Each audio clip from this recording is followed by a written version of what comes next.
Mama. Kanina pa tayo naglalakad. Bababa.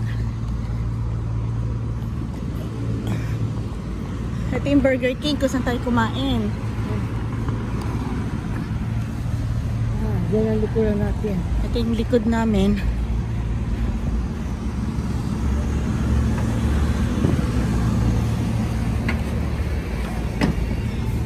Ayan yung aming ano. Ito train station. Hotel. Ate, kaya pala 12 hours yung duration ng tour namin. Papuntang Tuscany at saka Pisa. Maglalakad lang yata kami. Oh my gosh. Ito yung 12 hours na duration ng walk. Kaya pala walkabout yung tawag dito. Gabriel na siya. Mga siguro by 12 o'clock nasa Tuscany na tayo na. By 12 o'clock. Maglalakad lang tayo. Naglalakad lang tayo. Ha? Ano, mami? Ala, lamig ng kamay mo. May bulsa ka. May isang kamay mo, nasa bulsa mo na. Okay, very good. Hawakan mo lang yung kamay ko. Okay to, warm? Okay. Okay.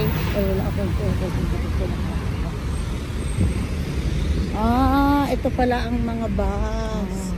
Akala ko maglalakad kami for many hours. We're gonna go on a tour to Pisa.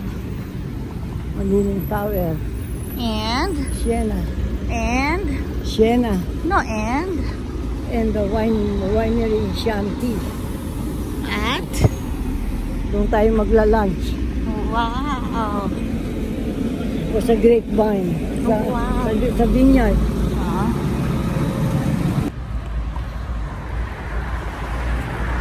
Dami namin.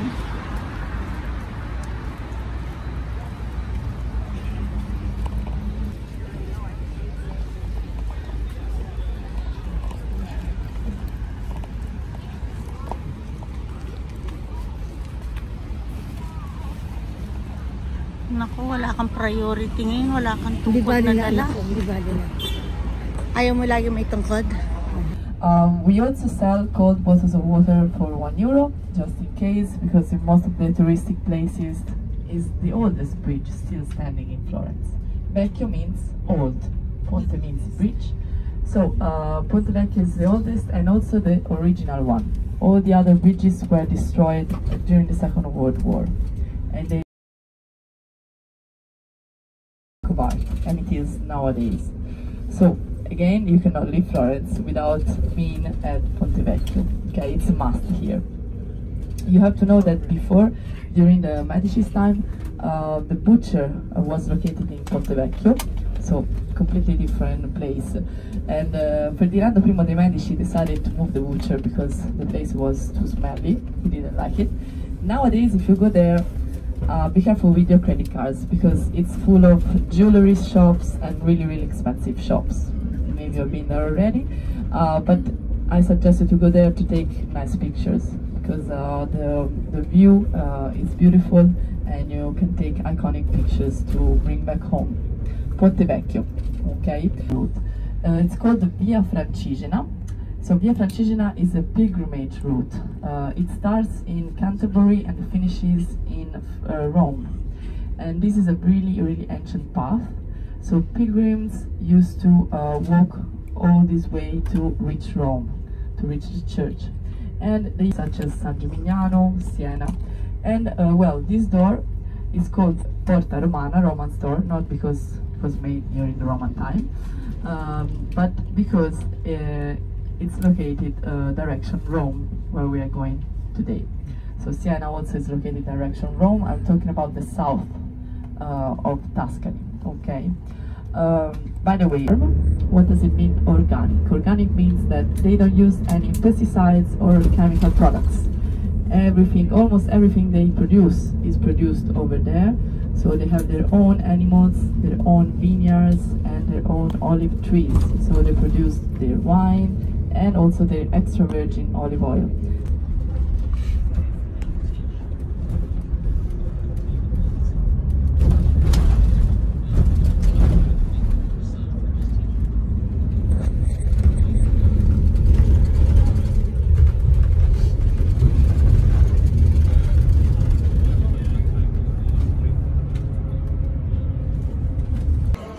Ano ba tayo ha? We're talking about these Gothic windows.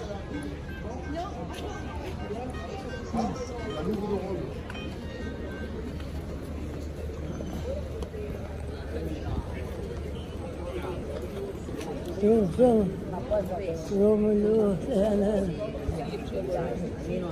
Halika. L'obiettivo è una volta ora un progetto insieme a cui pensate. Poi tuo marito. There she is. Ah. Ayan, she can see her.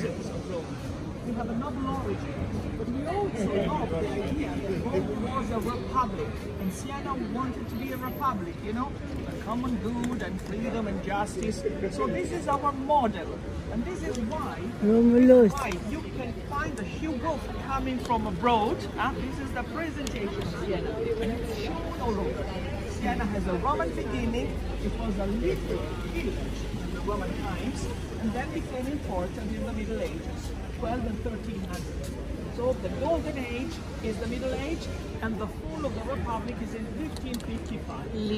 Now Libertas. everybody can join the synthesis of the subject that we have been talking till now. Now we're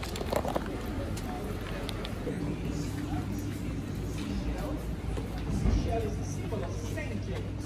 So Strada has died, Strada is kind of the best of the ancients.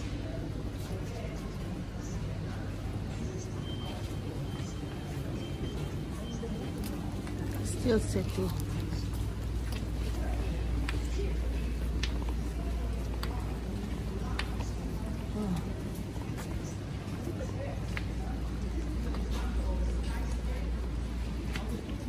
Ito na yan.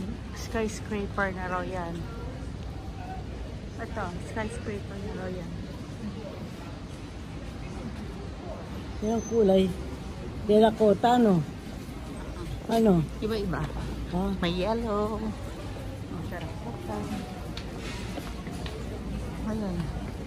Mga towers ang tawag nila doon.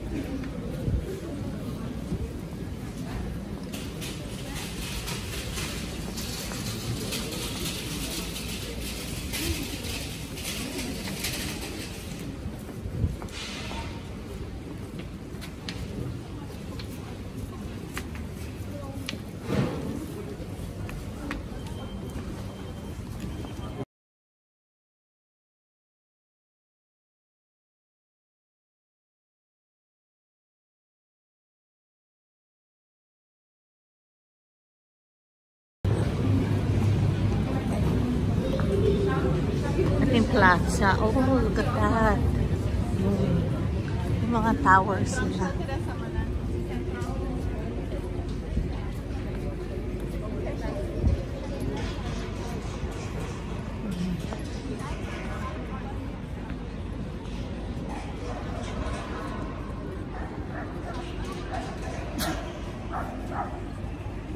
Tower ba ito?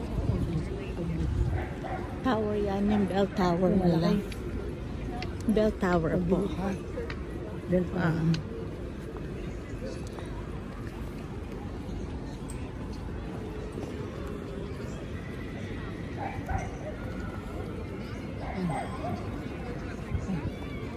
Picture tayo, picture. Okay, wait lang. Mamaya daw may time tayo. place where we come to meet the friends when we are teenagers. This is Tayo ka dyan. Tsaka lang. Horse race takes place all around here. Tayo anak ng dalawa. We feel outside the walls of Siena. Look at the bell tower of the Siena was there. The area was the market space, it was open, and it was just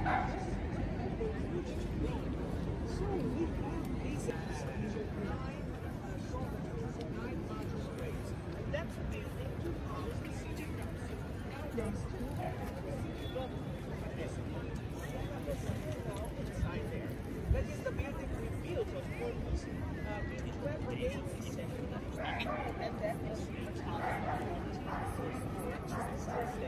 so the name of the tower is Manja. Manja Tower.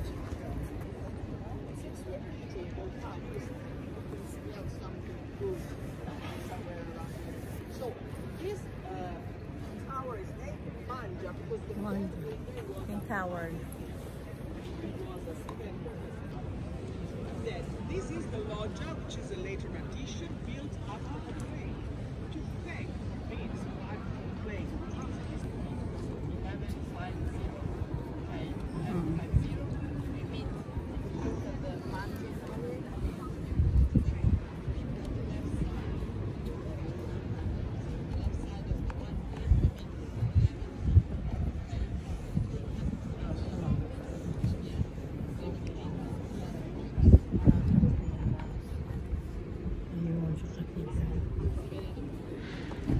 So now you are in my hands, okay? This is, of course, the place for any social important event. The reason Tanggalin mo nga ito.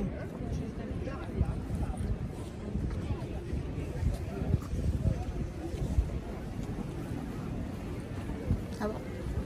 Hawak.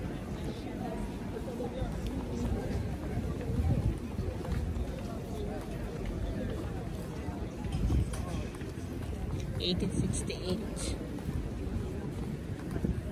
Ay, authentic something. Nasa museum na lang.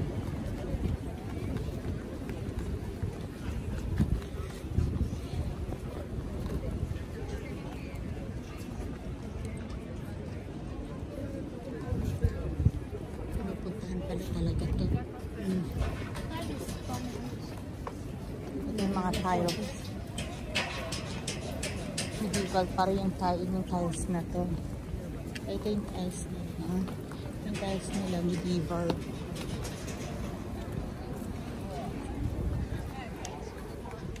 Flags daw. Ayun.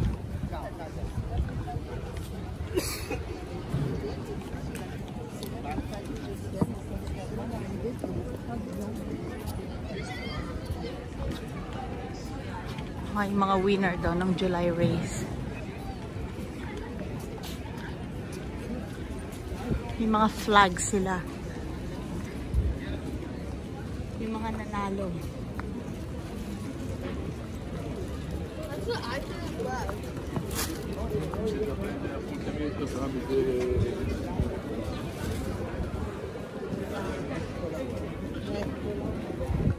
Dedicated to the Virgin Mary to race. Sono assim cegas mesmo. Race.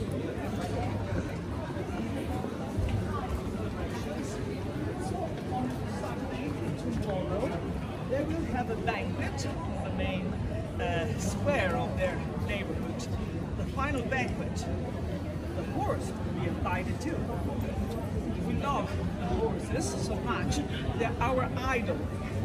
We bless the horse inside the Nakikita If yan. you want to watch a race on YouTube, Tingin ka sa search kanila. for the August race, August 2023, and you will see that there are a lot of exciting changings during the race.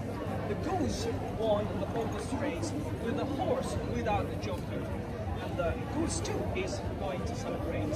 They will have their final banquet on October.